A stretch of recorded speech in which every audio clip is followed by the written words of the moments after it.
Namaskaram.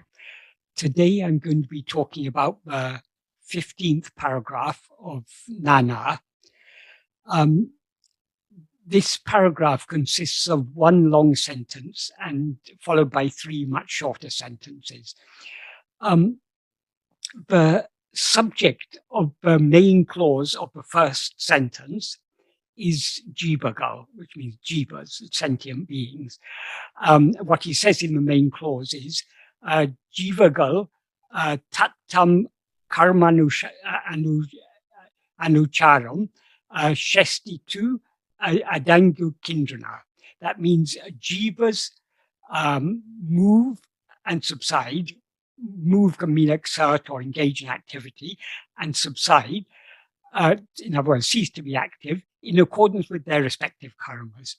However, though the subject of this first sentence, the main sentence of the paragraph, is jivas, it's not actually what this paragraph is all about. What this paragraph is primarily about is about the nature of God and God's relationship, if you could call it a relationship with karma. One is emphasizing God is not a doer. To put this in context, it's worth considering what else Bhagavan has said about God in this work, Nāṉ Ār. The first paragraph in which he mentions God is in the 7th paragraph. What he says in the 7th paragraph, in the first sentence, he says, "Yatātamai ulladu atmasvarupam-iṉṭṛṛi." What actually exists is only atmasvarupa. Atmasvarupa means the real nature of oneself. In other words, what we actually are, our own real nature, that alone is what actually exists. And then in the second sentence, he says, "Jagajiveshwaragal sipiyal velipol adil karpanegal." That means the world, soul, and God are karpanegal in it, like silver in a shell. Karpanegal means fabrications, imaginations, or mental creations. It can also mean illusions or illusory superimpositions. But the primary meaning is a mental fabrication. So here Bhagavan is saying that the world, soul, and God are mental fabrications. Viewed superficially, this could seem to imply that Bhagavan is completely dismissing God as just a mental fabrication. However, we need to understand this in context. He's not only saying that God is a mental fabrication, he's also saying the world is a mental fabrication, and the soul, the jiva, is also a mental fabrication. Jiva means ego. So long as we rise as ego, there seems to be a world and there seems to be God. So the world and God are as real as ego. However, what he means here by God is, in many other contexts, Bhagavan said God is our own real nature. God is what we actually are. So how to understand this? What he's implying here is, that is what we actually are is what is called God. That is our own atmasvarupa is itself God. Our own real nature is itself God. However, when we rise as ego, we limit ourselves as a small person consisting of body and mind. So we are thereby limited in time, in space, and so on. And as this limited entity that we seem to be, from the perspective of this limited, from the view of ego, God seems to be something other than ourselves. Why is that? God is the one infinite whole. So when we limit ourselves, we no longer experience ourselves as the one infinite whole. So we see our own infinite nature as if it was something other than ourselves. That is, it's in that sense that God as another, God as something other than ourselves, is a mental fabrication. And he goes on that in that 7th paragraph to say, these three appear simultaneously and disappear simultaneously. And then he says, Swarupa. Swarupa means our own real nature. Swarupa alone is the world. Swarupa alone is I. Swarupa alone is God. Everything is Shiva Swarupa. Here he's not saying that the world is what we actually are, or ego is what we actually are, or God is what we actually are. What he means here by saying Swarupa alone is the world, Swarupa alone is what appears as the world. Swarupa alone is what appears as ego. Swarupa alone is what appears as God, as if he were another. So all these three, as he said, they are like silver in a shell. If we see a shell, if there's a deposit of nacre on the shell, it gives the appearance of silver.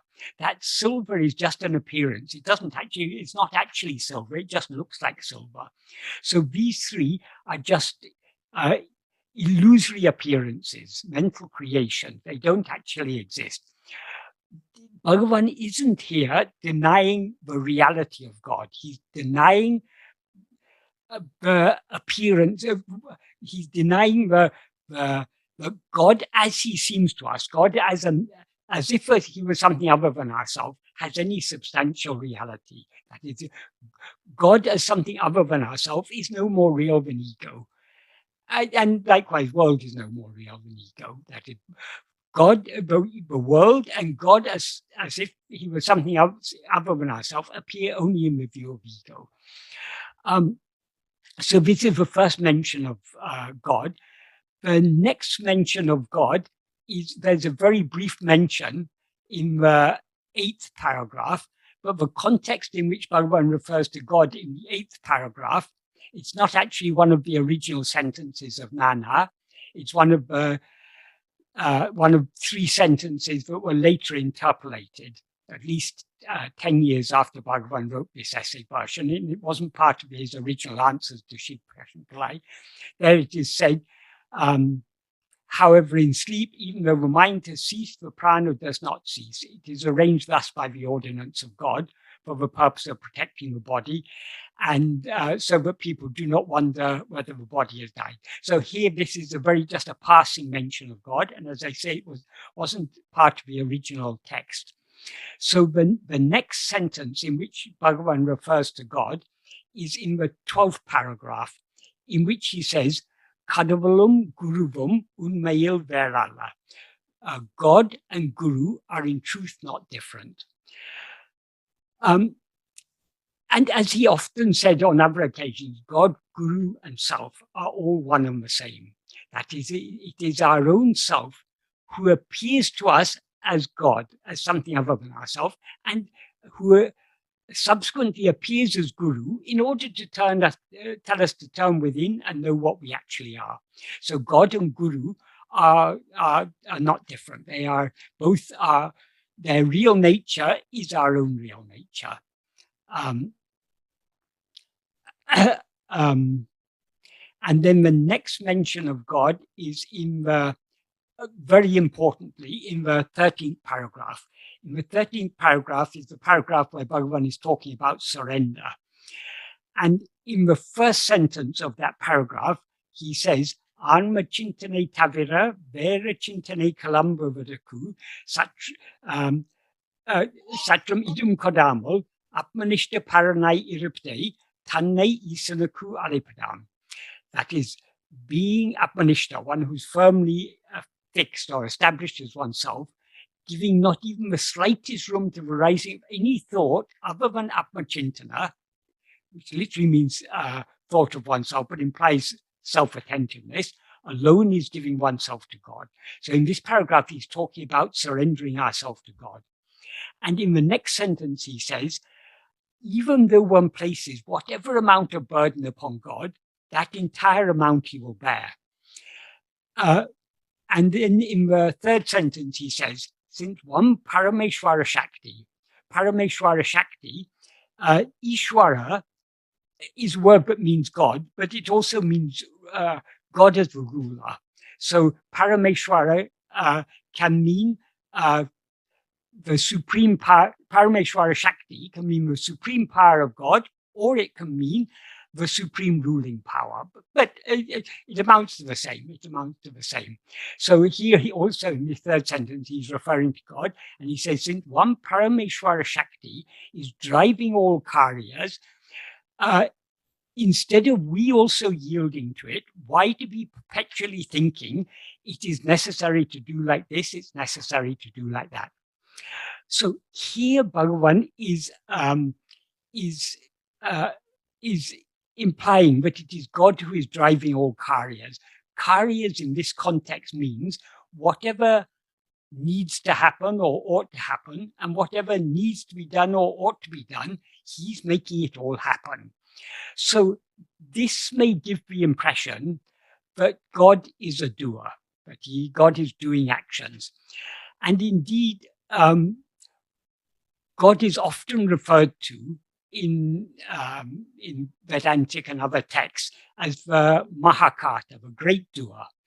And even in the first verse of Upadesha Undiya, for example, Bhagavan uses the word kāntān, which is a Tamil form of the Sanskrit word kāta, the doer, as a term referring to God. There he says, action giving fruit is by the ordainment of kāta, God.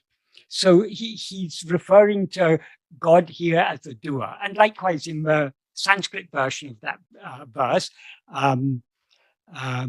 kātaragniya-prapyadepalam, fruit of action is by the ordainment of God. Or the achieving, getting the fruit of action is by the ordainment of God. So in both the Sanskrit and both in the Tamil original and in the Sanskrit translation, Bhagavan refers to God as Kāta. So this, but in this paragraph, in this 15th paragraph, Bhagavan goes more deeply into this role of God as the doer, and he reveals that though God seems to us to be a doer, he is not actually doing anything. That is the main message of this 15th paragraph.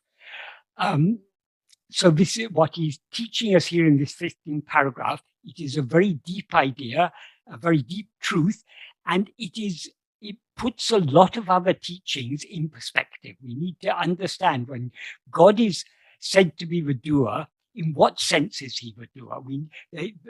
Bhagavan makes it clear here. So that's all a prelude, just to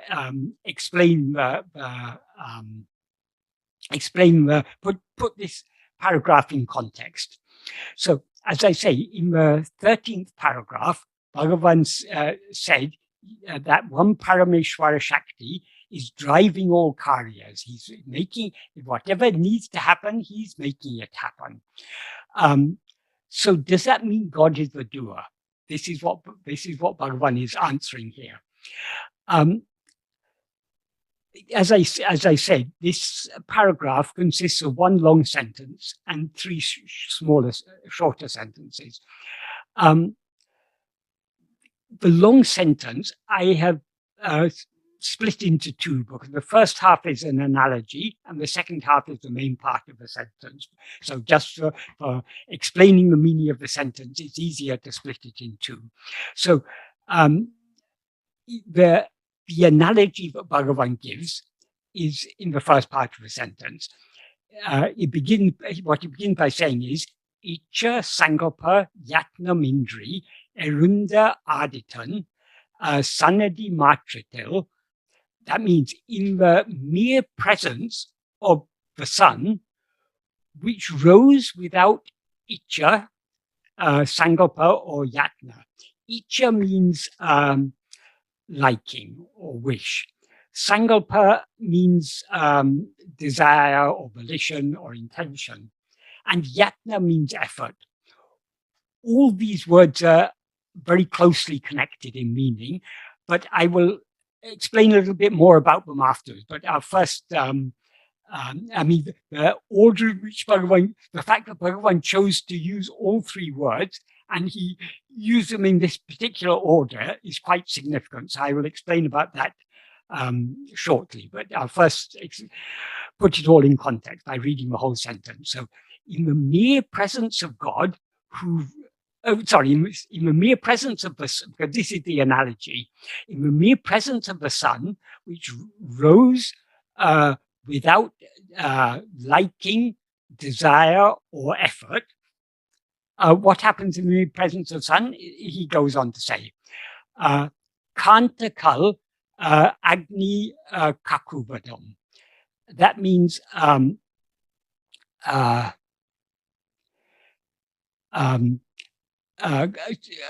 kānta-k-kal is a Tamil word referring to a Sanskrit term, sūryakānta. Sūryakānta is a sunstone. It's a gem that is supposed to emit fire or heat when exposed to the sun. So just like that, kānta-k-kal, sūryakānta, emits fire in the presence of the sun. Everything that he describes in this clause is what is happening in the presence of the sun. Tāmarai, malarvadum, lotus blossoming,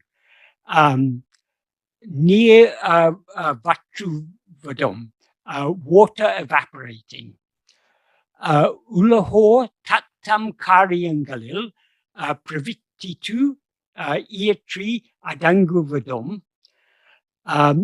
That means, ulahōr means people of the world.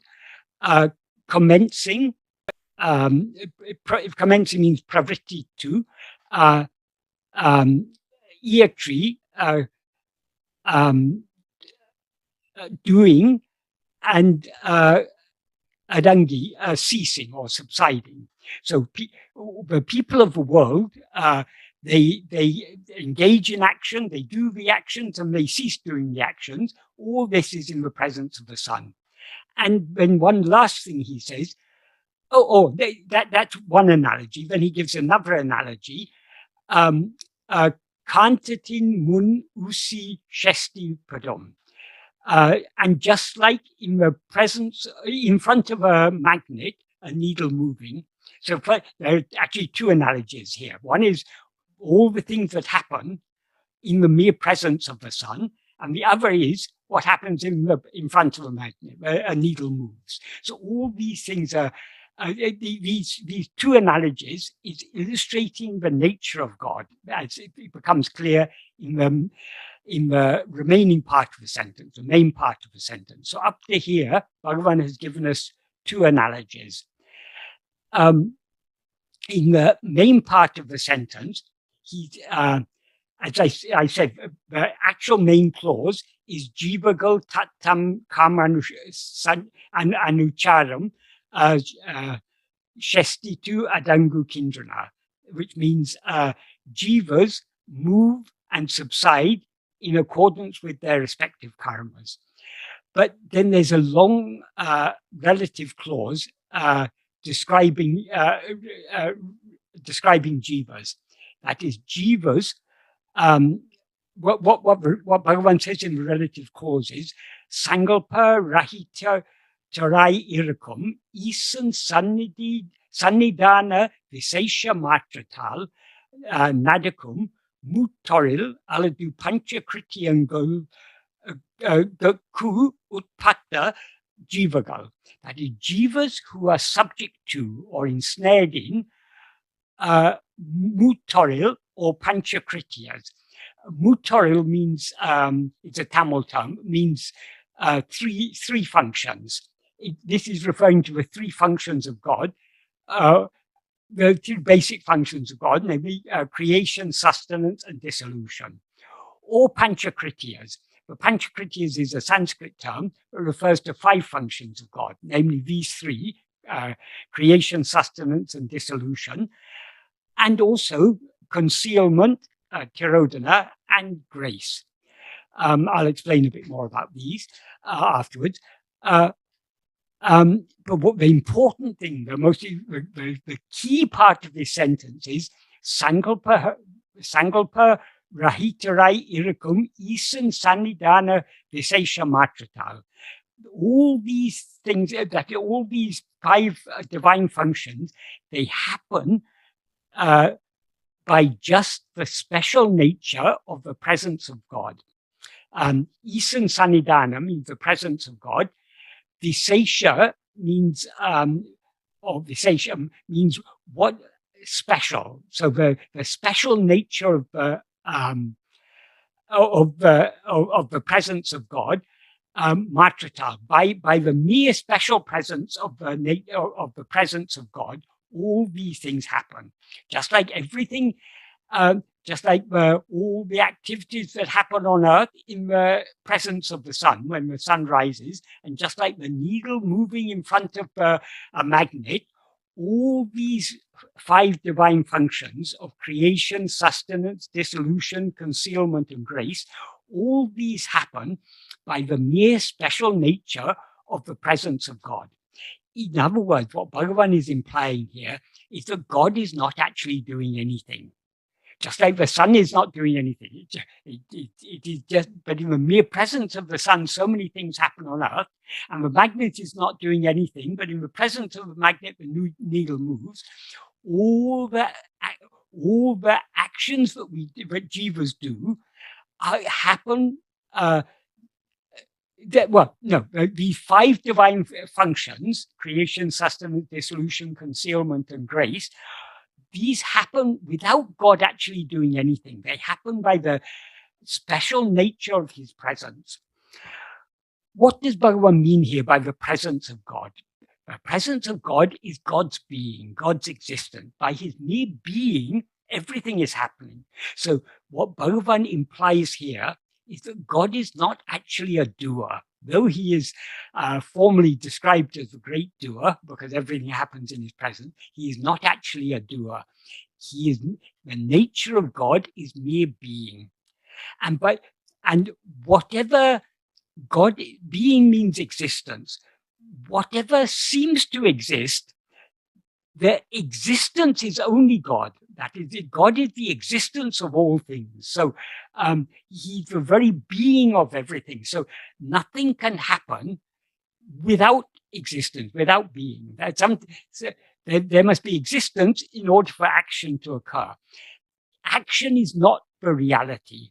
The reality is just being, just existence.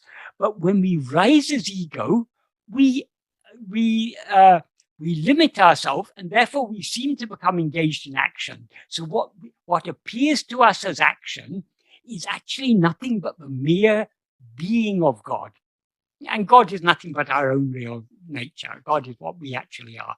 So here Bhagavan is implying that God doesn't actually do anything, but all these 5 functions that are usually attributed to God, namely creation, sustenance, dissolution, concealment, and grace, all these happen by his mere presence.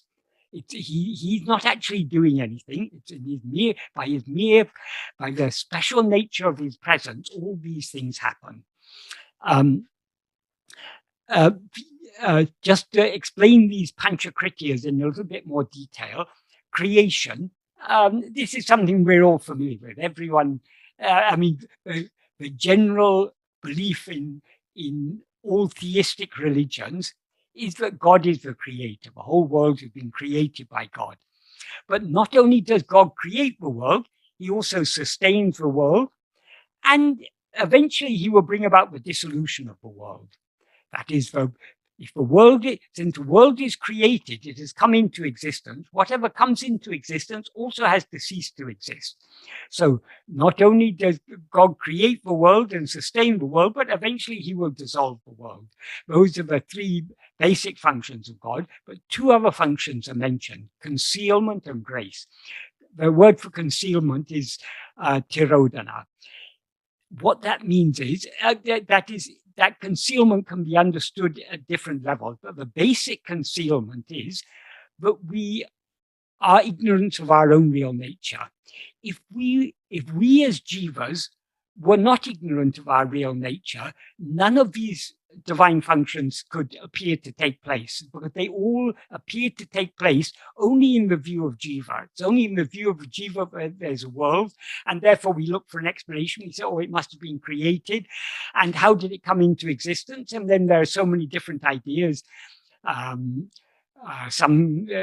is, science has its own theories, the most popular of which nowadays is the Big Bang theory, but there are alternative theories in science. Religions have so many explanations. In Genesis, it is said that God created the world in 7 days. In other texts, it is slightly different explanations are given. In Hinduism, there are many different explanations given of creation.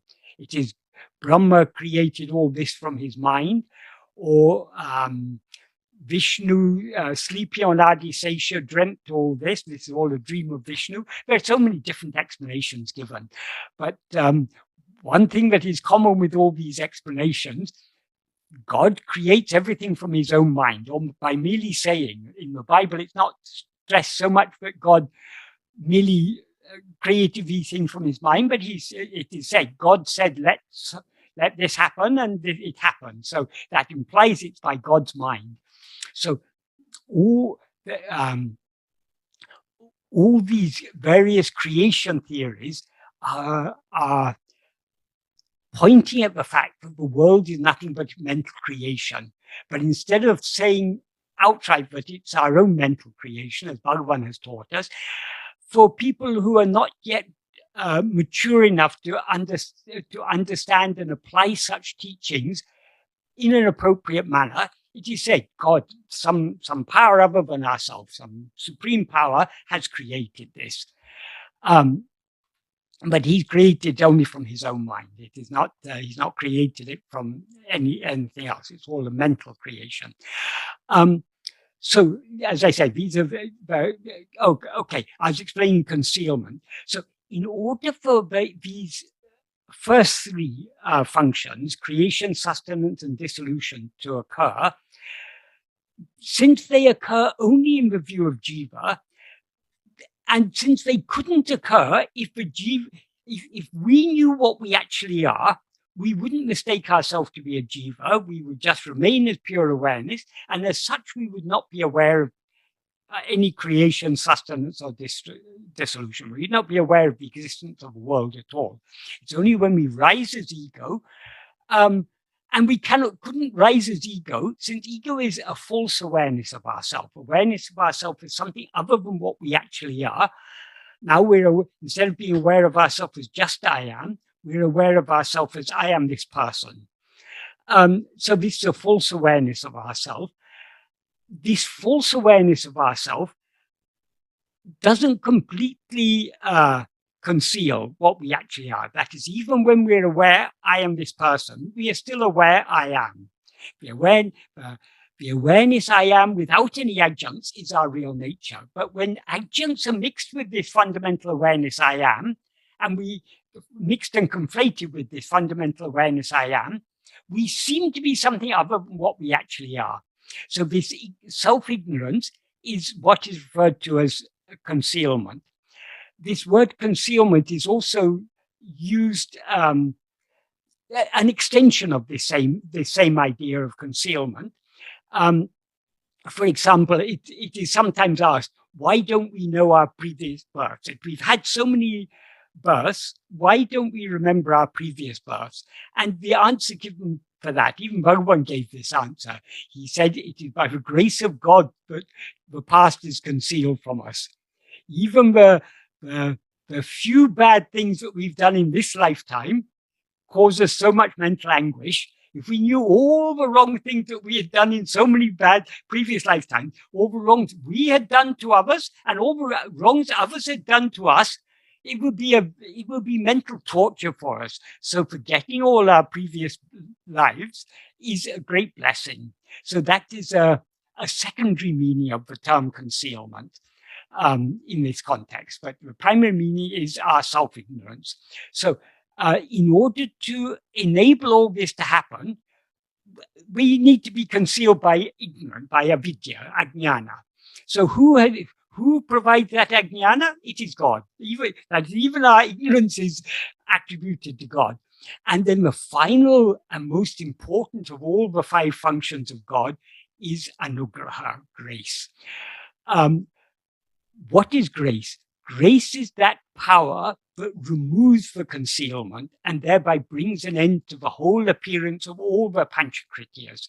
Because all the other 4 krityas can seem to occur only in when there's that self-ignorance. So that concealment is necessary to enable these other functions to happen. And grace is that function of God that removes this concealment, removes this ignorance, and thereby enables us to be aware of ourselves as we actually are.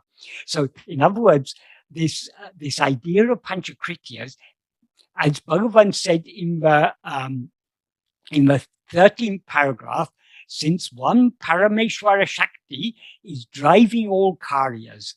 This is what he's referring to here. All these karyas, the creation, the sustenance, and the destruction of the world, the veiling of ignorance, and the removal of that veiling by grace, all these are happening by that one Parameshwara Shakti. They're all being driven by that one Parameshwara Shakti. But that one though that one Parameshwara Shakti is driving all these karyas, it is not actually doing anything. It is by its mere presence, by the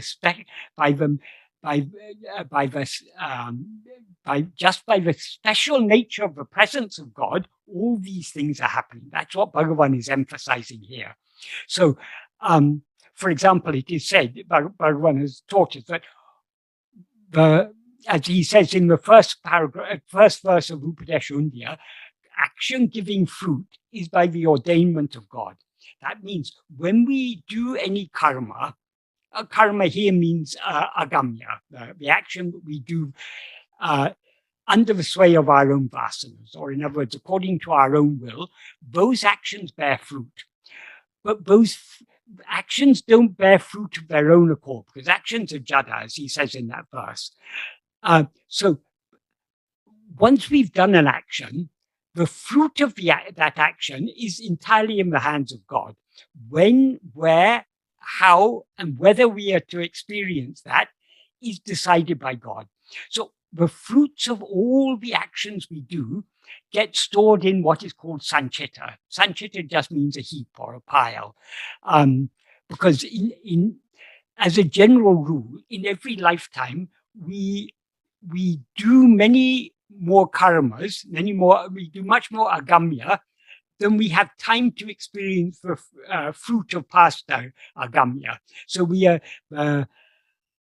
the fruit that is yet waiting for us to experience is increasing lifetime by lifetime. That's a general rule. Of course, when we become more spiritually mature and begin to follow the path of surrender, then the speed at which we are doing agamya and thereby creating fruit is reduced. It loses its momentum. But still, from past life, there's innumerable fruits of actions that we've done in the past that we haven't yet experienced. So all those unexperienced fruit waiting to be experienced, are stored in what is called sanchita.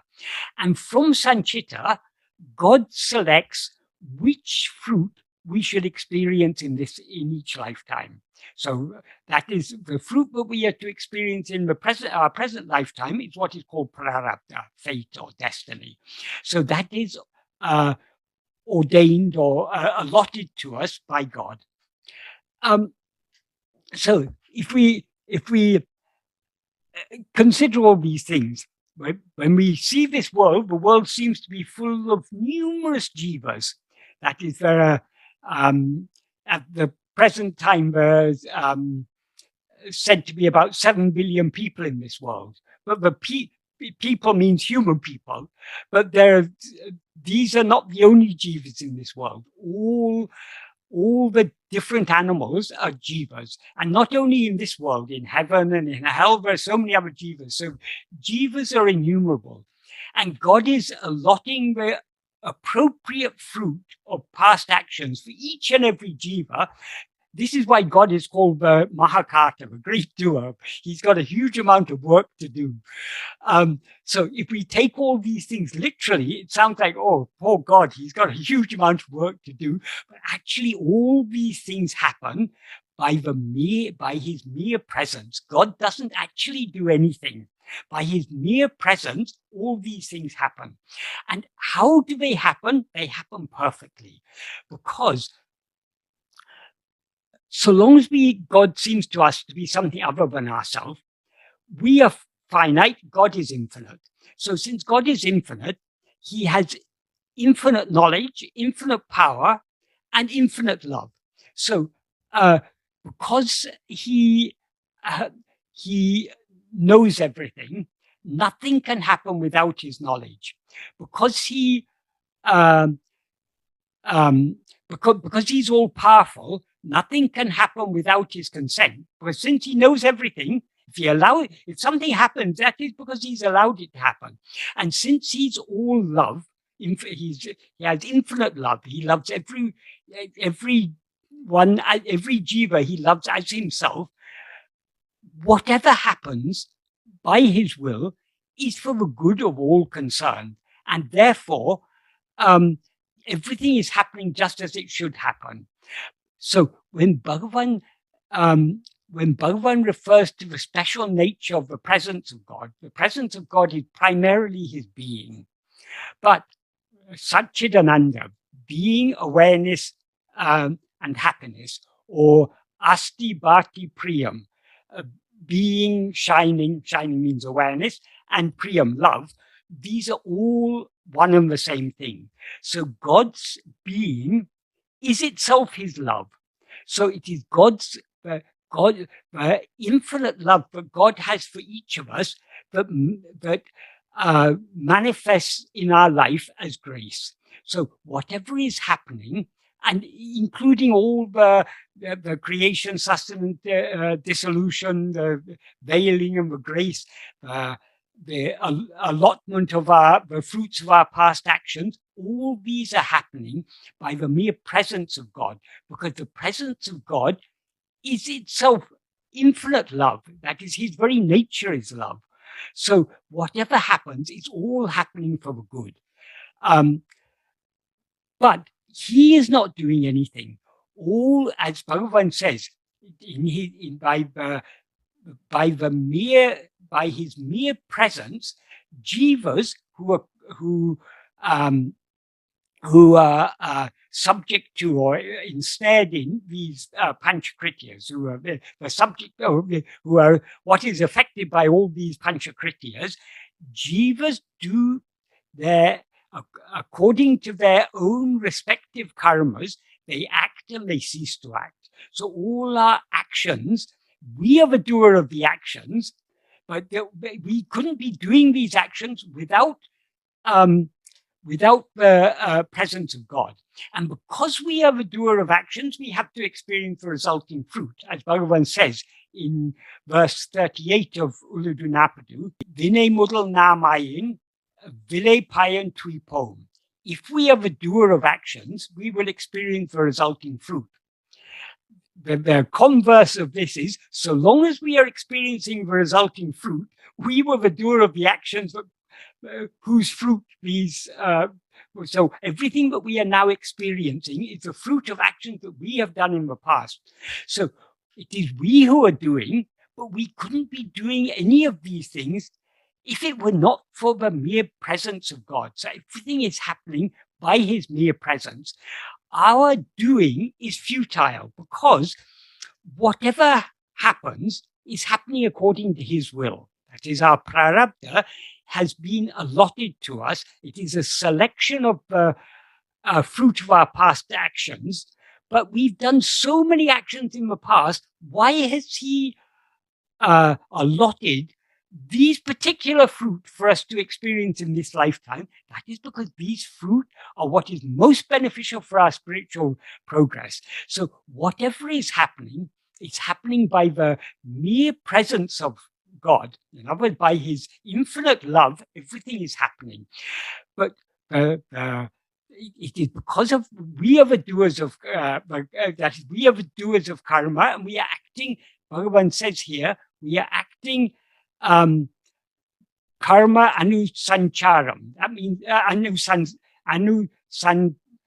Anusaram means following our karmas. Here, in accordance with or following our karmas, it doesn't mean only the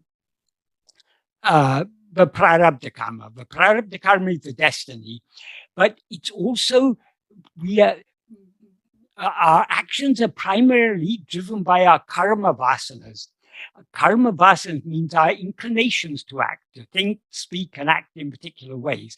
So it's these vasanas that cause us to engage in action, and as a result of the actions we do under the influence of our vasanas, by being under the sway of our vasanas, that we thereby do actions and therefore experience the resulting fruit.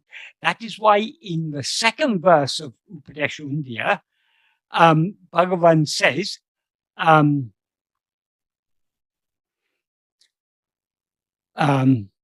vilevu vilevatru. The fruit of action perishing is what it literally means. What that implies is the fruit of any action will perish. That is, if we do an action, the fruit of that action gets stored in sanchita. From sanchita, so long as it's there in sanchita, we're not going to experience it. But if it is the will of God, at some point, that fruit will be chosen for us to experience as part of our prarabdha. As soon as we experience the fruit of any action, that fruit had thereby perished. It's just like if you eat a fruit, let's say a grape or a mango or an orange or an apple or something, as soon as you eat that fruit, the fruit has perished. You can't eat the same fruit twice. Likewise with the fruits of actions. When we experience the fruit of an action, that fruit is thereby finished. It perishes. So that's just a adverbial clause. The main part of this sentence is Vittai vinekadal vitidam. As seed causes us to fall in the ocean of action, what Bhagavan refers to here as seed is the vasanas. So what he's implying in this first sentence of verse 2 of Upadesha is what causes us to fall in the great ocean of action are these seeds, are the vasanas. In the Sanskrit version of this verse, Bhagavan simply says, Kriti mahodado patanakaranam. He simply said the cause for falling in the great ocean of action. Because he wrote the Sanskrit in a shorter meter, he wasn't actually able to specify what that cause is. But in Tamil, he makes it clear what is the cause. It's the seed. And in the Malayalam version of Upadesha, which Bhagavan wrote in a longer meter, anyone who understands Vedanta will understand when we're talking about seeds, it's talking about vasanas or samskaras. Bhagavan specifies that in the Malayalam version, where he says, I think, vasanakara vittai. That means the seeds in the form of vasanas. So it's the vasanas of the seeds that cause us to fall in the great ocean of action. So when he says here, karma anusaram, in accordance with karma, he's not just meaning that we are acting according to our prarabdha. Prarabdha is primarily what we have to experience. In order for us to experience what we have to experience, there are certain actions we have to do. Those actions will be made to do by God. That's what Bhagavan says in the first sentence of the note that he wrote for his mother. But avarava prarabdha prakaram adikanavan angangirindu artavipan. According to the prarabdha of each one, he who is for that, that's referring to God, or Guru, Bhagavan in other words, ādittaṉ, being there, means being in the heart of each one of them. That is, he's present in everything. That is what he refers to here. That ādittaṉ is what he refers to in this sentence as īsaṅ saṉṇidhi-māttirattil, by the mere special nature of his presence. So just by being in our heart, ādittaṉ, he makes us act. So whatever actions need to be done by our mind, speech, and body, in order for us to experience prarabdha, will be made to do. But while we are experiencing prarabdha, we are not just keeping quiet. We have so many likes, dislikes, desires, attachments, and so on. And under the sway of all these likes, dislikes, desires, and attachments, in other words, under the sway of the vasanas that give rise to them, we do so many fresh actions. Those fresh actions that we do under the sway of our vasanas are what are called aggiṉiyai. It's the aggiṉiyai that creates fruit. So in this one word, karma anusaram, Bhagavan is actually implying so much. He's referring not only to the actions that we are made to do in accordance with destiny, but those actions that we do under the sway of our vasanas. So those vasanas dispose us to act in, dispose us to make effort to experience pleasant things and to avoid experiencing unpleasant things. So, I mean, it is the nature of ego. So long as we rise as ego, we will always have vasanas to a greater or lesser extent. Vasanas means Bhagavan classified vasanas into two kinds, sattvasana and vishaya-vasana. Sattvasana means the inclination just to be. That sattvasana is what will save us, because we need to have that great love just to be as we actually are, to know and to be what we actually are. That is sattvasana. All other vasanas are vishaya-vasanas. Vishaya means phenomena, any objects or phenomena. So our inclination to experience anything other than ourselves is a vishaya-vasana. So what is the connection between the vishaya-vasanas and the karma-vasanas? The vishaya-vasanas are expressed in the form of karma-vasanas.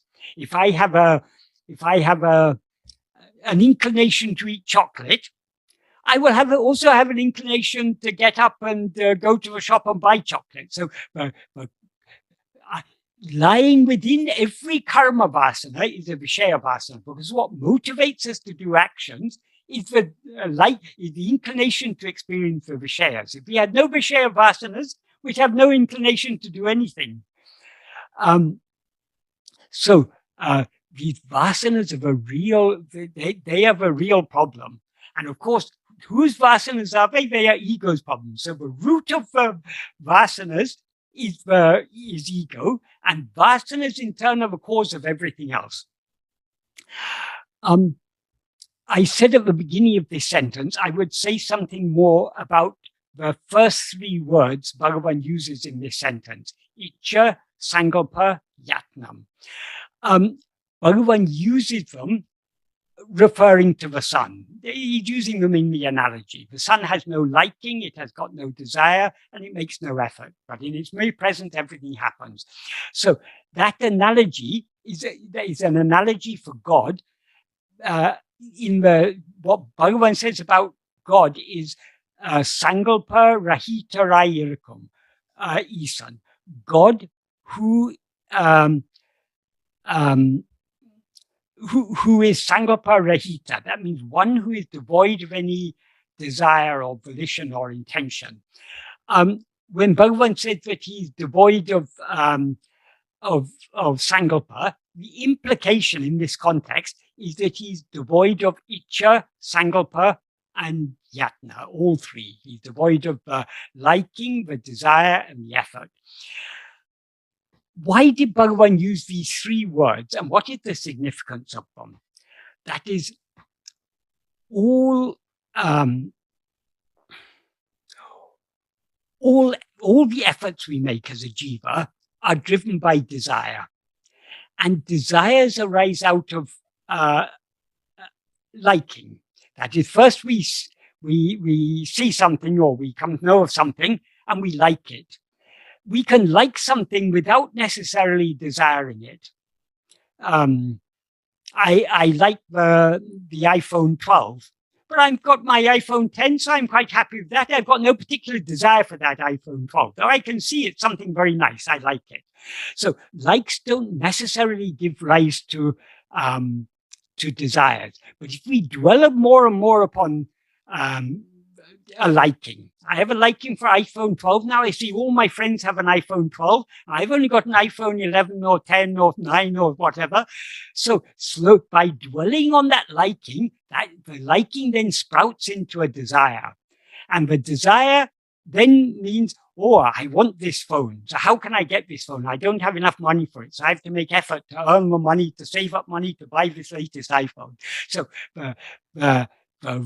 liking gives rise to desire, and desire gives rise to effort. So it's very significant that Bhagavan used all these three terms here, and he used them in this particular order because it's the likings that give rise to desires and the desires that give rise to efforts. As I said, he uses these terms to refer as adjectives that is, he said the sun rises. Actually, he uses them in adverbial sense because he says the sun rises without these three. That implies that God is devoid of all these three: liking, saṅkalpa, and that liking, desire, and effort. But there's also there's a further implication of this here. That is, who is the one who is doing all the actions, who is acting in accordance with their prarabdha and their karma vasanas? It is the jivas. And what impels jivas to act? It is icchā, saṅkalpa, and yatna. So there's a lot of when we read what Bhagavan has written, we need to think very deeply about not only about the meaning of what he's saying, but about the implication of what he's saying. So it is, as he says in verse 2, the cause for our falling in the ocean of action is the seeds, the vasanas. The vasanas are what, when a vasana sprouts, the first form in which it sprouts is as a like or dislike. And those likes and dislikes give rise to desire and aversion. And the desires and aversion give rise to efforts. We try to achieve what we desire and to avoid what we have an aversion for, what we dislike. So Bhagavan is giving us a lot of very deep clues here about the nature of action, how we get entangled in action. As he says in that second verse, it is what causes to fall in the ocean of action are our vasanas. But vasanas, what are vasanas? Vasanas are inclinations. We are not bound by our vasanas. That is, I may have an inclination to eat chocolate, but that doesn't mean I have to eat chocolate. I can either allow myself to be swayed by that inclination and thereby let that inclination grow into a liking and grow into a desire and grow into an effort to achieve, to get some chocolate. Or I can, at any stage in the process of development, from vasana to the icchā, to the saṅkalpa, to the yatna, in any stage in this process of development, I can decide, no, I'm not going to be swayed by this. Yes, I've got a very strong desire to eat chocolate, but I'm not going to eat chocolate today. So we as Bhagavan says in several places in Nāṉ Ār, for example, in the 8th paragraph, when he talks about, I think it's the 3rd sentence, he says, pramayam talum manam, that he said, by prana, even by pranayama, the mind will subside. And then he says in the next sentence, anal pranan adangi irakum varayil manamum adangi irundu. So long as the prana remains subsided, the mind will remain subsided. Pranan dalipadum podu, when the prana comes out, in other words, when the prana becomes active again, Tanam, that means there tanam is referring to the mind will also come out very pattu, vasane vayatal alayam. Under the sway of its vasanas, it will wander. So when we allow our mind to come out, to move away from ourselves towards other things, it wanders under the sway of its vasanas. Even our allowing our attention to move away from ourselves towards anything else, that is under the sway of vasanas. It's under the sway of vasanas that we even begin to attend to anything other than ourselves. And likewise, in the 19th paragraph of Nāṉ Ār, he says, there are not two minds, namely a good mind and a bad mind. In other words, what he implies there are not two types of mind, good minds and bad mind. Mind is only one. Vasanegale subham endrum asubham endrum rendu vidam. Only vasanas are of two kinds, namely subha and asubha. Subha means they're agreeable, good, virtuous, or whatever. Asubha means disagreeable, wicked, harmful, bad. And then he says, manam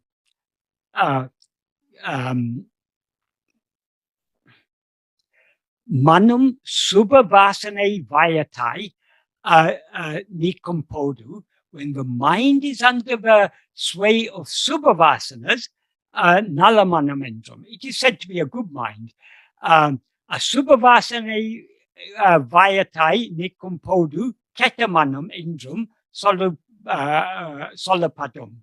So when it is under the sway of asubhavasanas, it's said to be a bad mind. So in both these places, Bhagavan is indicating that all the movements of our mind, and not only the movements of our mind, but our behavior, is all it's when under the sway of our vasanas that we do actions by mind, speech, and body is the implication. So, and it's because under the sway of our vasanas that we do actions. Those actions are agamya, and that is what. And the more we do any action, supposing today. Till now, I've been restraining my inclination to eat chocolate, but today I'm going to eat chocolate. I decide to eat chocolate. And because today I feel inclined, tomorrow the inclination will be a bit stronger. So tomorrow I'll say, okay, let me just eat chocolate for one more day. And the next day it will be stronger. The more we allow ourselves to be swayed by our vasanas, the stronger those vasanas become. The more we refrain from being swayed by those vasanas, the more we avoid being swayed by vasanas, the weaker the vasanas become. This is as Bhagavan explained in the 10th and 11th paragraphs of Nāṉ Ār, this is why the practice of self-investigation is so effective. Because when we are investigating ourselves, that is, when we're being self-attentive, we are trying to hold on to ourselves so firmly, but we don't allow our mind to be swayed by its vasanas. In other words, we don't allow our attention to go away towards any vishayas, anything other than ourselves. We hold on to self-attentiveness. Because by holding on to self-attentiveness, we are refraining from being swayed by our vasanas. The more we do that, the weaker those vasanas become. But on the contrary, if we allow ourselves to be swayed by our vasanas, we are thereby strengthening the vasanas. So what Bhagavan talks about in this 15th paragraph, he's talking about the nature of God. But God is not a doer. The nature of God is just being, but in his mere presence, everything happens. But while explaining this, Bhagavan gives us so many clues to understand the nature of action. How do we become engaged in action? Because our vasanas give rise to the liking gives rise to the desire, and the desire gives rise to the effort. icchā-saṅkalpa-yatnam. That's why he begins this paragraph with these three words. icchā-saṅkalpa-yatnam-iṇṭṛi. Iṇṭṛi means without. y-eṛunda ādittaṉ. The sun which rises without these three. So the reason why he applies these adjectives to why he said that the sun rises without these three, because he's using the sun here as an analogy for God. Likewise, just like the sun doesn't rise without with liking, desire, or effort. Likewise, the magnet just remains as it is, but in its mere presence, everything happens. The liking has got no, the magnet has no liking to attract a magnet. It's got no desire to attract a magnet has no liking to attract a needle. It's got no, has no desire to attract a needle, and it makes no effort to attract a needle. But automatically in its presence, the needle moves. So likewise, God is without liking, desire, or effort. He's just mere being, but in his mere presence, all these things happen. And because he is not only being, but also love, love is his very being. So because he is all love, everything happens as it should happen. But because God is all love, what does God want for us? God, in the view of God, we are nothing other than himself. So he loves us as himself, and therefore he wants us to be happy as himself. So the ultimate aim of God, we talk about God's will, surrendering to God's will. What is God's will? Well, here Bhagavan implies God doesn't have any will. But if we are to attribute any will to God, the nature of God is infinite love. So God wants us all to be perfectly happy. And perfect happiness doesn't lie in the iPhone 12. It doesn't lie in the chocolate. It doesn't lie in anything in this world. As he said in the previous paragraph, the paragraph we spoke about last time, the 14th paragraph, there is not the slightest happiness of anything in any of the things of the world. It's due to our aviveka, our lack of discrimination, our lack of clear judgment, that we think we get happiness from the things of the world. So Bhagavan wants us to be happy.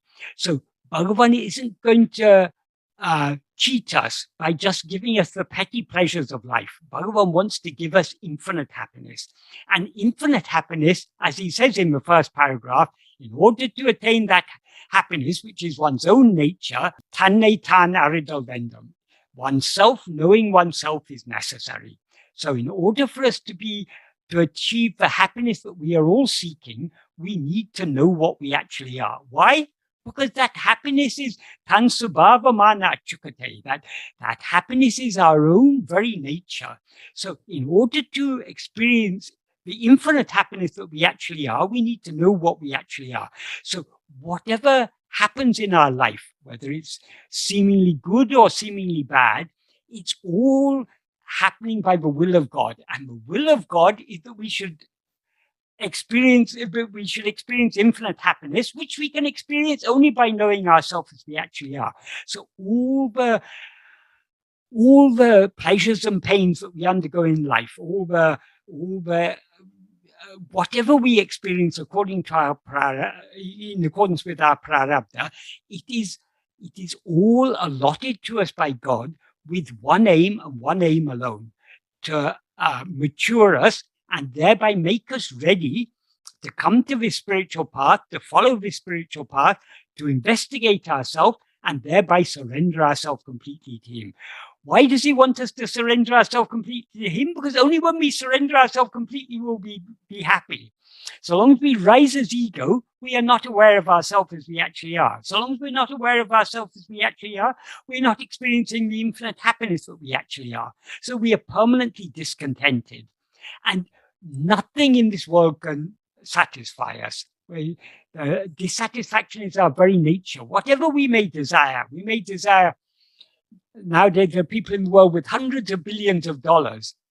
Are they happy? No, they want more. Whatever we may desire, whether we want wealth or learning or friends and relatives or political power or whatever we may be, or we want our football team or cricket team to win the match or whatever it may be we're desiring. Why we desire that? Because we think if that is achieved, it will make me happy. But Bhagavan knows none of these things will satisfy us. Our cricket team or football team may win the match this week and we'll be happy, but next week it may lose and then we'll be unhappy again. Even before it loses, we'll be anxious. Or next time it's playing against against a very good team, will we win or will we lose? That anxiety is there. So this is all chitta chalana, the movements of the mind caused by seeking happiness in things other than ourselves. In order to put an end to all the chitta chalana, all the movements of the mind, we need to turn our attention within to see what we actually are and thereby to surrender ourselves completely. So there's, as I say, what Bhagavan is revealing here is something very, very deep. And there's a lot of deep implication in what he's saying. He's revealing to us what is the true nature of God. Though God, in our view, God seems to be doing everything. God seems to have created this world, to be sustaining it, to be ordaining the fruits of our actions, and eventually one day he'll dissolve it all, and he's keeping us in ignorance because of our unwillingness to surrender ourselves to him. He's willing to remove the concealment at any time, but he's not going to remove that concealment until we are willing to give it up. We must be willing to give up our self-ignorance before God will remove it, because God will not force anything upon us. Because he's all love. So he will do, but he will mature us and make us willing to give up this concealment. Then his grace will come in and remove this veil of concealment and reveal to us that it is that which is always shining in our heart as eye. So as I say, there's so much deep meaning in this. So one of the important messages in this first sentence is that God has no saṅkalpa. So in the next sentence, just to reiterate and emphasize this, he says, Andri ava saṅkalpa sahitarala. Nevertheless, he, God, is not saṅkalpa sahita, the one who is connected with or who possesses any saṅkalpa. That is, he already said in the previous sentence, in a relative clause, that he is saṅkalpa rahita, one who is devoid of volition, but he reiterates it. God is not one who has any saṅkalpa. When he says he doesn't have any saṅkalpa, that implies he doesn't have any icchā-saṅkalpa or effort. So since he has no saṅkalpa, icchā, or effort, since he has no icchā, saṅkalpa, or yatna, no liking, desire, or effort, he doesn't actually do anything. So in the next sentence, the third sentence, Bhagavan says, Oru karmamum avare otadu. Even one karma, one action, does not adhere to him. That implies that he's not bound or affected in any way by any karma whatsoever. In the presence of the sun, so many activities are happening on earth, but the sun is not thereby affected. In the presence of a magnet, so many needles may be moving, but the magnet isn't affected in any way. When he says not even one action adheres to him, it also implies he is not doing any action. Because as he said in the first sentence, it is everything that is happening, all the karyas that in the 13th paragraph, he said he's driving all karyas. But how is he driving all karyas? Not by doing anything, but in his mere presence, all karyas are automatically being driven. Because he is infinite love, everything is happening just as it should be happening, for our benefit. For our benefit means our ultimate spiritual benefit. And then in the final sentence of this paragraph, he gives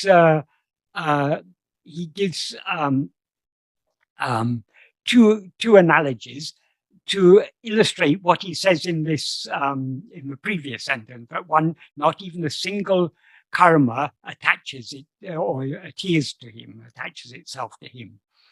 He says, adu, that, meaning that is not sticking to him, loka karmangal sūryakānta.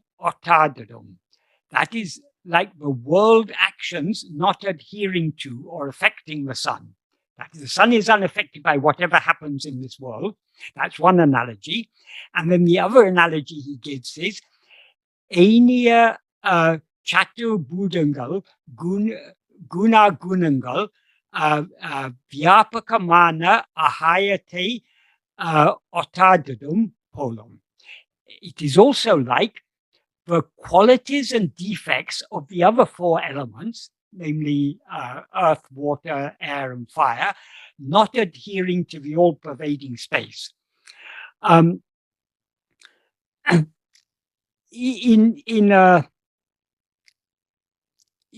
Just to illustrate what this means, supposing you have a jug of water. If you've got a jug of pure water, the space in that jug is not affected by the purity of that water. If it's dirty water, impure water, the space in the pot is not affected by that. That is, other elements are affected by pollution or by purity and impurity, and so many qualities the various elements have. They've got qualities of their own, and they mix up with the qualities of other things. So air has certain qualities, fire has certain qualities, and when air and fire join together, the fire rages all the more.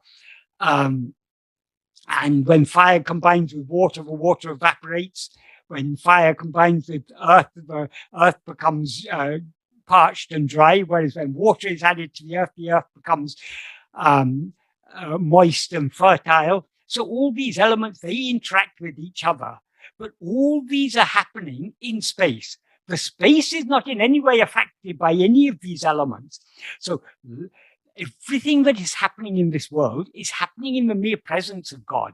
That is, God is the presence in which everything is happening. Because since he is the one infinite whole, nothing can happen but in him. Everything is happening only in him. But he is not affected by any of these things, just like the all-pervading space is not affected by whatever it may contain or may not contain, the presence or the absence of other elements, and the qualities or defects of those other elements do not affect it in the slightest. It remains unaffected by them. Likewise, God and karma. God is not in any way affected by whatever karmas may happen. All the karmas are happening by his mere presence, just like all the actions in the world are happening in the mere presence of the sun. But the sun is not affected by the actions that are happening on the world. The sun is not affected by the Sūryakānta, the sunstone emitting fire. It's not affected by the blossoming of the lotus. It's not affected by the water evaporating. It's not affected by whatever actions we may engage in or do or stop. The sun remains unaffected. Likewise, God remains unaffected. So what is the nature of God? God is, as Bhagavan made clear elsewhere, God is Sat Chit Ananda. Pure being, pure awareness, pure happiness. Or to put it in other words, Asti, pure being, Bhati, pure shining, in other words, pure awareness, Priyam, pure love. Because Ananda and love are inseparable. As Bhagavan says in the first paragraph of this, of Nāṉ Ār, Priyataku Sukhame Karanamadalam, since happiness alone is the cause of love. That is, we love what we think will make us happy, and when we get what we love, it makes us happy. So happiness, when we rise as ego, we see differences. So it seems to us that either happiness is causing love or love is causing happiness. That is, because I like this and I get it, then it makes me happy. Or because it makes me happy, therefore I like it. So And they seem to be two different things, but actually love and our real nature is itself infinite love and infinite happiness. So the nature of God is pure being, pure awareness, pure happiness, and pure love. He is not in any way, he doesn't do anything. That is, being doesn't do. It's only when we rise as ego that we get engaged in doing. So God is mere being. He doesn't actually do anything. But in his mere presence, everything happens. Because everything happens in whose view? Only in the view of ourself as ego. And we rise as ego. From where do we rise as ego? Only from that fundamental awareness I am. That fundamental awareness I am. That is our awareness of our own existence. That is Satchit. That Satchit is God. That Satchit is the presence of God. So without the presence of God, nothing could even seem to happen. But it all happens only in the view of ego. So if we want to experience God as he really is, we need to stop engaging in action. We need to turn within, thereby merge back into our source. When we merge back into our source, all action ceases and being alone remains. That being that remains when all action ceases, that is what Bhagavan refers to as the presence of God, the special nature of the presence of God. And then what is the special nature of that presence of God? It is pure awareness, pure happiness, and pure love. Om Namo Bhagavate Sri Arunachala Ramanaya.